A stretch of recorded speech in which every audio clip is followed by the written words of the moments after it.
Bien, pues entramos ya con Javier Ferreiro, que lo tenemos aquí con nosotros, le vamos a dar la bienvenida. Muy buenas, Javier. Muy buena. ¿Qué tal? ¿Cómo estamos? Bien, estamos Bien, bien. ¿no? Con el sol mejor que Hombre, con la más a lluvia. gustito. ¿A que sí? A mí me gustan los contrastes, pero bueno. ¿Sí? ¿Te gustan los A- contrastes? ahora disfruta uno del sol y cuando hay lluvia disfruta de otras cosas, ¿no?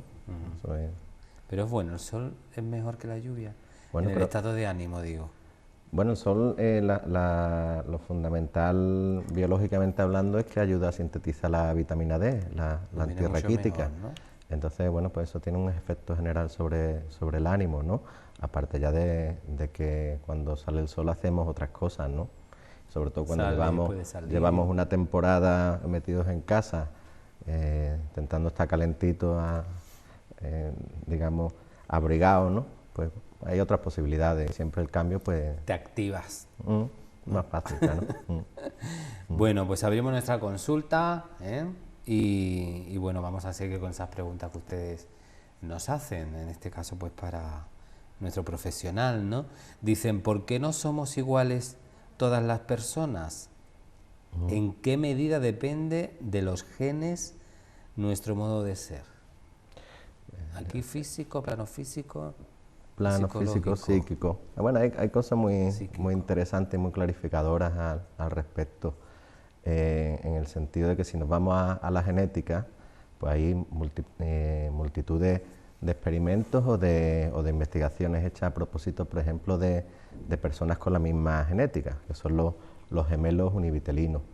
Y bueno, por los que tenemos oportunidad de conocerlos o tratarlos, observamos como hay personas que son completamente diferentes en cuanto al carácter, si bien la genética es similar. Cuando son univitelinos es que es la misma, ¿no? Y bueno, la pregunta a propósito de los genes, si la genética determina el modo de ser, es como siempre como la respuesta del atajo, ¿no? Estamos buscando algo siempre que lo explique Para todo. justificar, ¿no? Claro, que algo que lo explique todo y que ya no haya ninguna duda, ¿no? Si en otros tiempos humanos, digamos, todo lo que no se sabía que era, pues se atribuía a un Dios, ¿no? Que está en lo alto, desde el sol hasta mil cosas, ¿no? Ese terreno ha ido siendo sustituido por la ciencia y estamos en una época en que la ciencia biológica, sobre todo en la medicina, la genética, tiene un papel fundamental, pero sabemos lo primero yo creo que es de sentido común, ¿no? Dos personas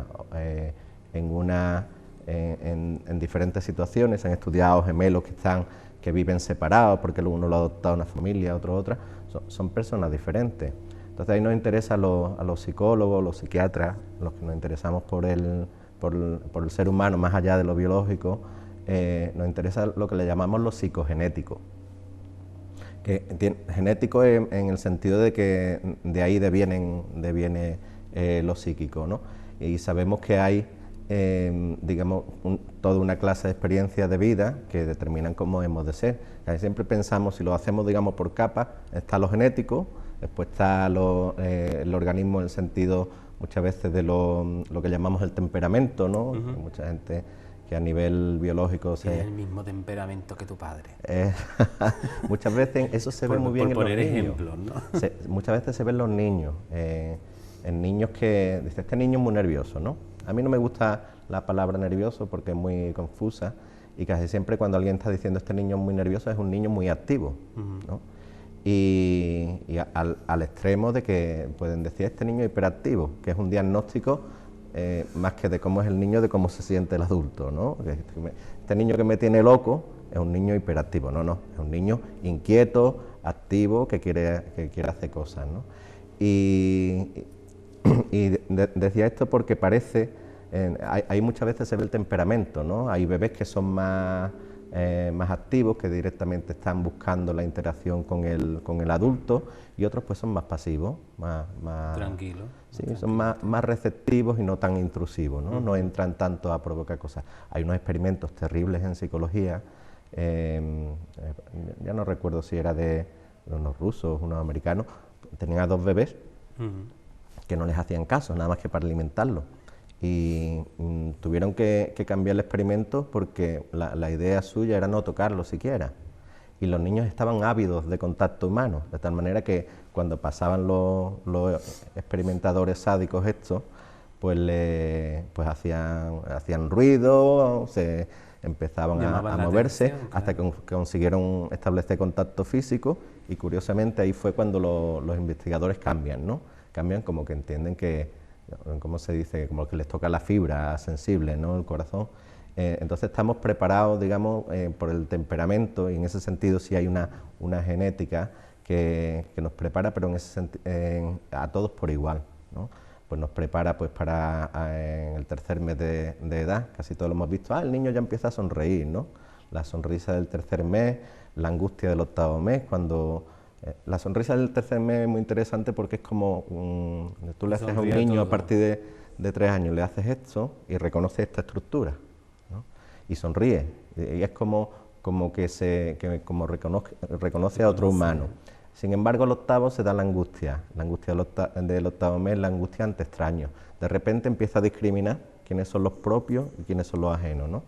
Después también hay una implicación genética en el sentido de programación para que en relación con las circunstancias de vida, y hablamos de lo psicogenético, pues uno pueda obtener, por ejemplo, el control de los esfínteres, ya no hacerse pipí o caca encima. Eso todos sabemos que puede estar facilitado o entorpecido por los padres, ¿no? Entonces hay una serie de cosas que están programadas, tú no tienes un cerebro preparado para hablar bien o medianamente bien, a no ser que tengas un par de años. O sea, quiere decir, a ver, que aparte de lo que traemos de serie, sí. influye mucho el entorno, en este caso de los papás, claro, de los papás y de los mamás. Yo diría que en la medida que los genes tienen digamos, te obligan a tener determinadas características en ese marco, tú ya, digamos, eres libre en función de las circunstancias, claro, ¿no? Y son los padres, la vida social, la que te hace, digamos, la que te marca carácter, ¿no? No será igual tener una madre que atenta, te esté hablando constantemente, claro, ¿no? o autoritaria, o que se desentienda, ¿no? Eso pues va a dar lugar a reacciones emocionales diferentes que con el tiempo es posible pues que generen un carácter distinto, ¿no? Se ve en los adultos también, ¿no? Eso que nosotros tenemos la experiencia directa en las relaciones, que si alguien te hace una trastada, pues tú ya con esa persona cambias la relación, pues en los niños también se ve. A veces, lo que pasa es que claro, los niños tienen menos habilidad verbal para expresarlo y menos herramientas, como se dice ahora, pero se ven las reacciones, ¿no? Solo hay que estar atento. Dice, ¿por qué necesitamos sentirnos reconocidos? Eso es... hay dos cosas, ¿no? Una, tú fíjate, con este ejemplo que hemos puesto a propósito de la sonrisa del tercer mes, la angustia del octavo mes, todos son procesos, digamos, determinados genéticamente para que tú, como ser humano, pues te empieces a engarzar al medio. Primero reconociendo que eres un humano más, sonríes a todos, después a los tuyos, ¿no? Y decimos, en una terminología psicoanalítica se dice que nos hacemos personas a través del otro. Si el otro no nos reconoce, si a ti no te hablan, tú no aprendes a hablar. Hablas, claro. El lenguaje se adquiere, se toma como de fuera adentro, ¿no? Y entonces, en la medida que no se te reconozca, tú no vas a ser persona. Están los casos extremos, que son los de los que se llaman los niños lobos, estos niños que de vez en cuando aparecen en la selva y prácticamente se han criado solos, a veces antes de que empiecen a hablar, ¿no? Y esos niños tienen una incapacidad para reconocer las emociones del otro, aparte de que no pueden hablar y por tanto no tienen esas herramientas, y pues no se pueden relacionar, entre comillas, como una persona normal. En cierto modo no son humanos, son animales en la medida que no han estado socializados, humanizados, ¿no? Y después hay otra vertiente de la pregunta, que es la de ser reconocido vamos a pensar ya en adultos, ¿no? En el sentido de si yo lo que quiero que se me reconozca, ¿qué es lo que quiero que se me reconozca? A esa pregunta le falta el apellido, ¿no? El predicado, ¿no? Por ejemplo, digamos, en el terreno que hablamos de las neurosis, lo más común entre los adultos, puede ser que yo quiera ser reconocido en el sentido de ser una persona admirada, una persona respetada, una persona temida, ¿no? Ahí tenemos como 3 tipos de carácter. O quiero ser reconocido como una persona que nunca mete la pata, envidiosa, que soy bueno, que soy generoso, solidario y tal, u otros que pueden ser negativos también. que quieren pues que se les deje en paz, ¿no? Entonces quieren ser reconocidos más como independientes, como autónomos, que no dependen de nadie, que todo lo hacen por sí mismos, ¿no? En función de cuál sea el apellido, esa necesidad de ser reconocido, pues establecemos diferentes tipos de relación. Son como dos partes. Yo necesito ser reconocido en mi grandeza, ¿no? Pues entonces lo que espero es que me alaben, que me engrandezcan, que tener admiradores, ¿no? Y voy por la vida relacionándome en forma que yo lo genere. Si hay alguien que no va a caer en el saco de mis admiradores, a ese seguramente lo ignoro, ¿no? Y si lo que necesito es respeto, pues entonces lo que voy buscando es personas que digan que bien hago yo las cosas y no tanto que me admiren, sino que sigan mi modelo, ¿no? Yo hago las cosas así como se tienen que hacer. Para que te respeten tienes que respetar. Bueno, marcar, digamos, es animal, es instinto animal, ¿no? Nosotros no de manejamos... respetar o de, ¿sabes qué te digo? De autoridad también, sí, puede ser. La autoridad es algo que se concede, ¿no? Aquí viene, bueno, lo estamos viendo todos los días, ¿no? Con los políticos, son las autoridades, ¿no? Hay gente que no les hace caso, los ningunea, los abuchea o lo que sea, ¿no? Y no se les reconoce autoridad. Se supone que ellos saben qué es lo que están haciendo y muchas veces decimos, esta gente es que no saben nada, saben lo que se están metiendo en el bolsillo o saben de sus intereses. Entonces con el respeto, con todas estas, digamos, esos valores, pasa un tanto lo mismo, que tú puedes creer estar respetando a una persona y esa persona no sentirse respetada. Pero es que claro, detrás del título respeto hay como mucho significado diferente. Para mí respeto puede ser simplemente pues que me dejen pasar la rotonda cuando me toca, ¿no?